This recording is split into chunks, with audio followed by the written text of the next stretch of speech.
aula de revisão, tá? Então vai ser uma sequência de aulas, nós vamos ter revisão de tudo que nós vimos nessa semana, né? Então nós vimos em matemática, eu vou revisar novamente, o que a gente viu em química, física, biologia, tá?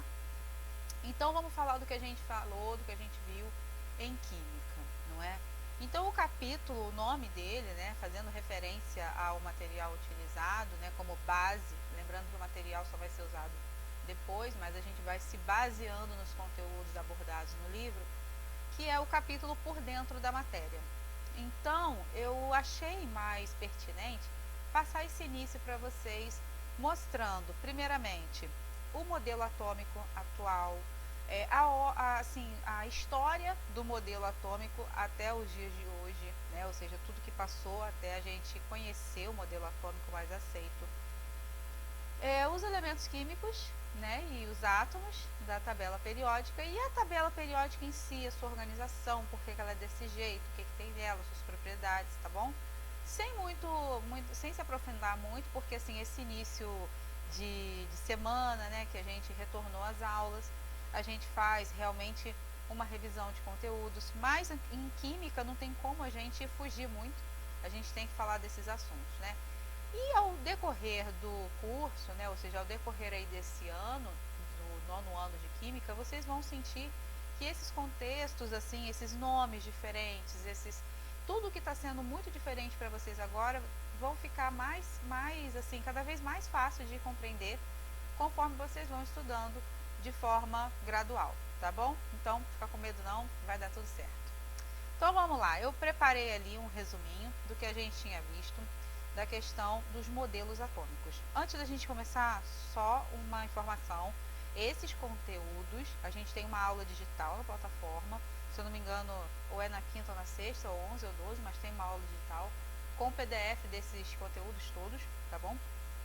Lógico que o conteúdo do PDF está bem extenso, mas é porque ele vai servir aí pelo bimestre todinho, né? Só que a gente só viu uma parte nessa primeira semana, ok? Então, só para vocês ficarem ligados que quem não tem esse material, não fica preocupado, é só ir lá na plataforma, se eu não me engano, dia 11 ou 12 tem uma aula digital de química, assim também como tem aula digital de matemática, tá? Beleza, então, modelos atômicos. O modelo, gente, é uma forma de explicar um determinado fenômeno, uma situação que ocorre, tá, no nosso dia a dia. Esses modelos são utilizados há muito tempo, então esse é a base do método científico, né? O método científico aborda que, primeiro você levanta uma hipótese para explicar um determinado fenômeno, depois você cria uma teoria, você faz uma experimentação e com base na experimentação você pode criar um modelo para que você propague essa ideia, né?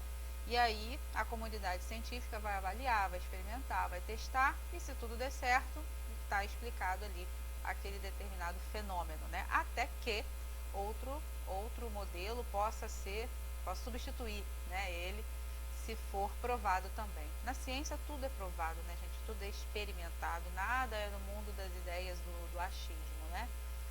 Então esse modelo atômico de Dalton durante muitos anos foi utilizado, porque era o único que explicava a teoria de que a matéria é formada por átomos.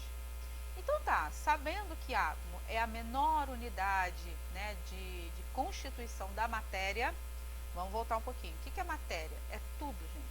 Tudo. O ar que você respira é matéria, as coisas que você tem na sua frente, caderno, lápis, seus eletrônicos, suas roupas, é matéria. Você é matéria, né? O nosso corpo é constituído por moléculas, por órgãos, sistemas, enfim, né? Tudo orquestrado num organismo é matéria. Tá, mas o que compõe essa matéria? Então, a gente, ao longo desse tempo todo de caminhada da ciência, descobriu-se que o que compõe a matéria são os átomos. Tudo bem. Mas como que é essa questão de átomo? Como que eles são? De que é constituído, né? Então, Dalton foi um cientista que atribuiu a teoria de que os átomos, eles eram de uma forma maciça, era uma bola, como se fosse uma bola de bilhar, uma bola de sinuca, né? Maciça, indivisível, ou seja, não tinha nada dentro, não podia se separar, não podia se desmembrar, né? E durante muito tempo isso foi o que se acreditou. né? Até que nosso querido Thomson apareceu e falou assim, não, eu acho que o átomo ele é formado por algumas cargas de natureza, né, positiva e negativa. Mas é como se essas cargas estivessem mergulhadas numa massa de bolo ou pão, como um panetone, até está mostrando ali, né? Então tá, mas olha, vejam bem como foi a evolução da coisa. Dalton não atribuiu carga a nada, era indivisível, não tinha nada dentro, não tinha, né, era uma coisa só. Thomson já falou, não, eu acho que tem cargas sim, tem partículas que têm cargas ali, positiva e negativa. Isso já foi um ganho, né, gente? Porque a partir daí, eles já começaram a desconfiar e entender que existiam cargas, o conceito de carga, né? Algumas partículas ali que compunham o átomo. Então, isso já é um estado de despertar aí para o próximo modelo, que é o de Rutherford. Rutherford foi também um cientista, mas que ele fez diferente do Thomson. Ele atribuiu que existia um núcleo, tá? Então, olha lá, o núcleo está concentrado a carga positiva e a maior parte da massa do átomo. Isso a gente sabe que existe até hoje. O modelo atual de Bohr diz que a maior parte da massa, ou peso atômico de um átomo está concentrado no seu núcleo. E sim, Rutherford admitiu que a carga positiva estava no núcleo, só que ele não descobriu que tinha outras partículas, como os nêutrons, por exemplo, sem carga, né? E que os elétrons estavam ao redor, beleza? Beleza. Aí veio Bohr, né, um outro cientista, e lançou aí a nossa atual teoria, o nosso atual modelo, né, que mostra que o centro do átomo é o núcleo, também, que Rutherford tinha falado, mas que nesse núcleo existem dois tipos de partícula.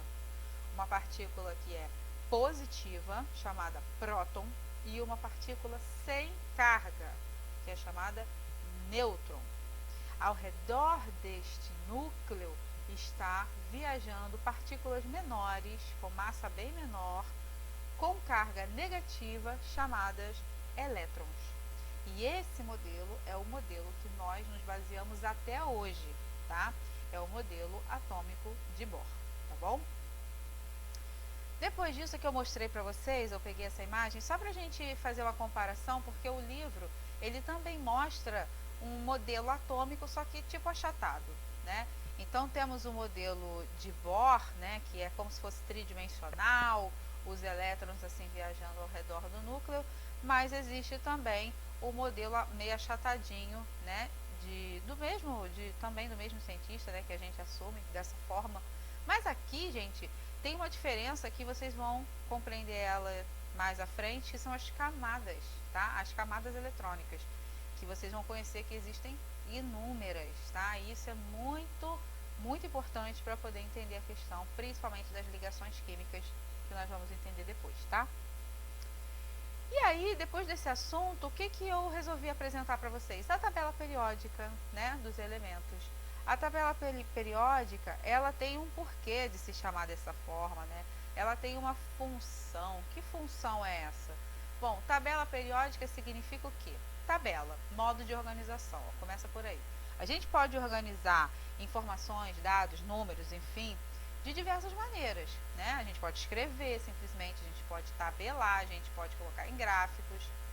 E o método, né, que foi escolhido para representar todas as informações desses elementos químicos foi o método de tabela, né? Periódica. Por que periódica? Porque periódica significa que existem características desses elementos onde agrupam esses elementos em determinados locais da tabela. E isso é uma das coisas primordiais também a se entender da tabela periódica, né? A localização que os elementos ocupam, e essa localização demonstra a característica deles. Ou seja, se eles são alcalinos terrosos, se eles são halogênios, semimetais, não metais, gases nobres, tá? Metais de transição e assim por diante. Aqui embaixo, gente, vem mostrando sobre a questão da origem dos nomes, porque Nem sempre na tabela periódica você vai encontrar uma sigla que coincida com o seu nome, né? Então pode ter assim, igual ouro, né? É o elemento ouro, mas a sigla dele é AU. O que AU tem a ver com ouro? Tem a ver que não é ouro. Ouro está na nossa língua, na língua portuguesa, mas a língua que esses elementos foram nomeados é o latim. E ouro em latim é aureus. Então, AU, tá bom? Então, e assim por diante. Prata, argêntios e assim por diante. Tá? Então, nem sempre esses nomes vão coincidir com a sigla. E como, né? Por que esses nomes são desse jeito? Depende, né? Em alguns casos é pela característica do elemento, como por exemplo argônio, lento, ouro, dourado, né? Pode ser pelo local de descoberta, no caso Escandinávia, Germânia, Alemanha, né?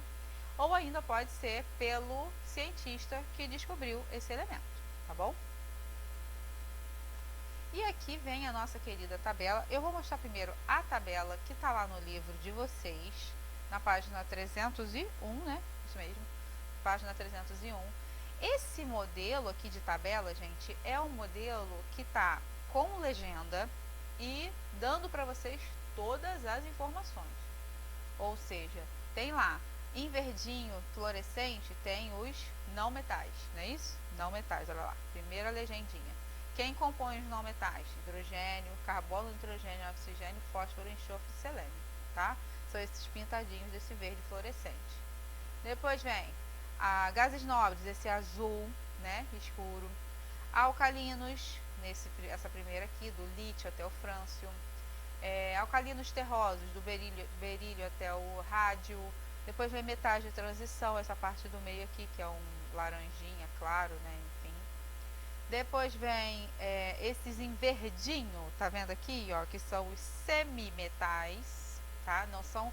Ah, professora, qual é a diferença entre semimetal, não metal, halogênio?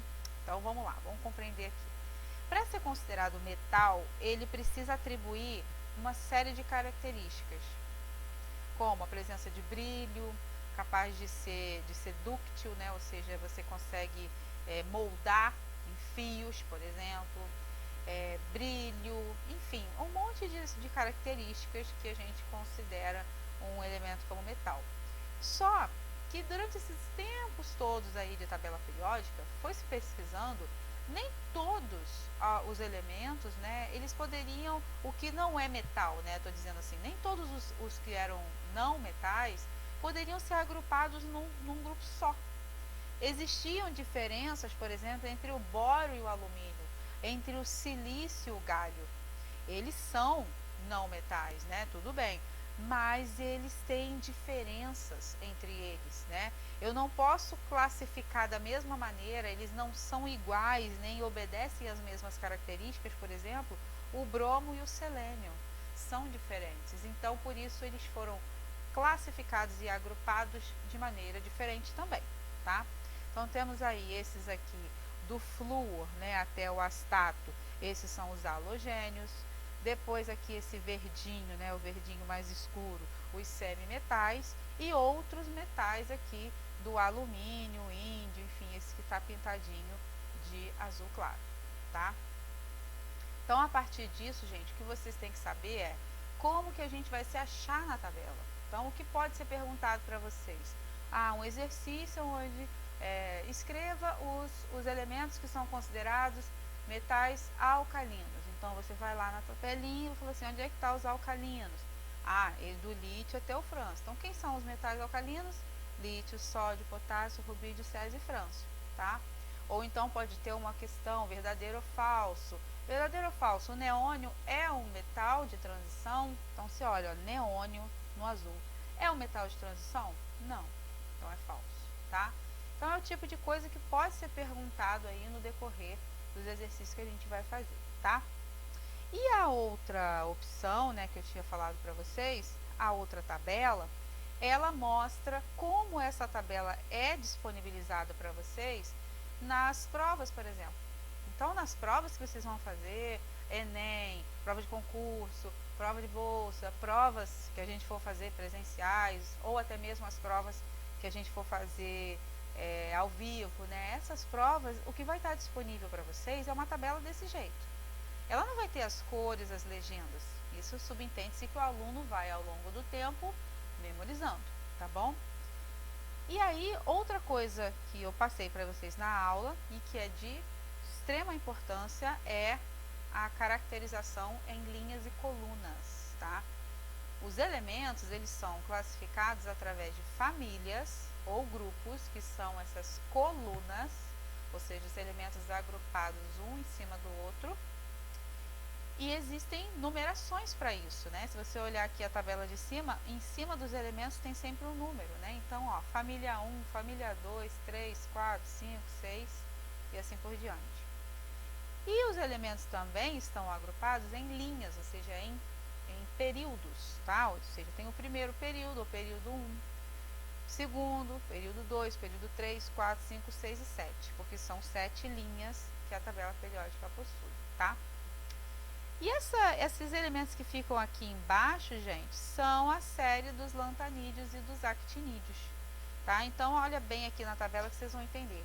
Dentro da família 3, né, e desse período 6, existem um grupo de elementos que estão aqui dentro, do 57 até o 71.